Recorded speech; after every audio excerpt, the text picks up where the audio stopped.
Quand un patient vient me consulter pour une arthrose évoluée de cheville, la grande question qui m'est posée, c'est est-ce qu'il faut faire une prothèse ou une arthrodèse? Il n'y a pas de solution sans inconvénient et au cas par cas, il faut peser les bénéfices et les risques. La prothèse de cheville et l'arthrodèse ne sont pas opposées, ce sont deux solutions chirurgicales qui se complètent. On propose plutôt une prothèse de cheville chez les patients qui ont une arthrose de cheville avec une cheville qui est bien souple, mais un pied qui est raide, soit parce que ce pied a de l'arthrose ou parce qu'il y a une arthrose du genou ou des problèmes de colonne vertébrale. Il faut savoir aussi que la prothèse de cheville a parfois des contre-indications. Pour une prothèse de cheville, il faut une bonne enveloppe cutanée, des bons muscles, des bons tendons, une qualité osseuse satisfaisante et pas de problème vasculaire. Les avantages de la prothèse de cheville, c'est d'une part la diminution des douleurs évidemment, mais surtout la préservation des mobilités, ce qui permet d'avoir une marche beaucoup plus symétrique sans boiterie.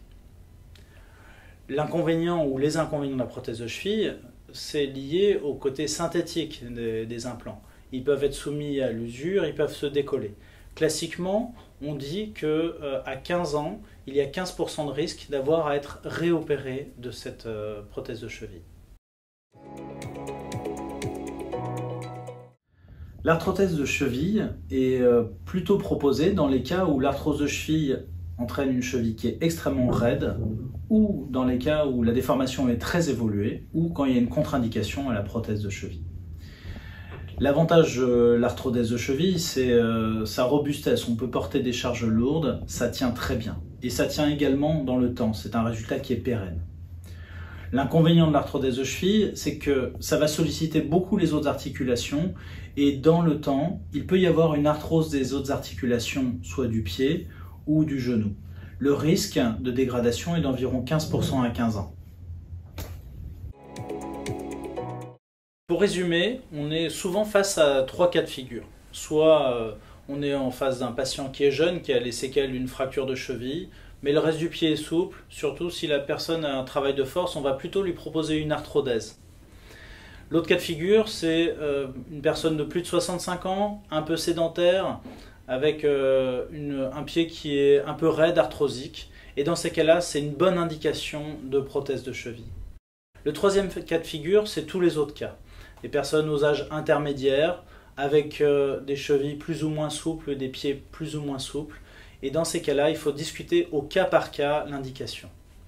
Dans tous les cas, il ne faut pas perdre de vue que, quelle que soit l'intervention choisie, l'arthrodèse ou la prothèse, la disparition des douleurs liées à l'arthrose, c'est la règle, et l'augmentation de la qualité de vie est toujours intéressante. Arthrodèse ou prothèse, la question de l'âge n'a pas de solution unique. Chez un patient jeune qui a une arthrose, de toute façon, on est dans une situation qui est très grave. La prothèse chez un patient jeune va avoir pour question sur le long terme de l'usure des implants ou du décollement des implants. A l'inverse, si on fait une arthrodèse chez un patient jeune, il y a un risque d'arthrose des autres articulations. Donc dans tous les cas, chez un patient jeune, il faut discuter au cas par cas les bénéfices et les risques. Chez la personne âgée, l'énorme avantage de la prothèse de cheville, c'est surtout que ça permet d'appuyer tout de suite, ce qui évite les longues périodes d'immobilisation sans appui.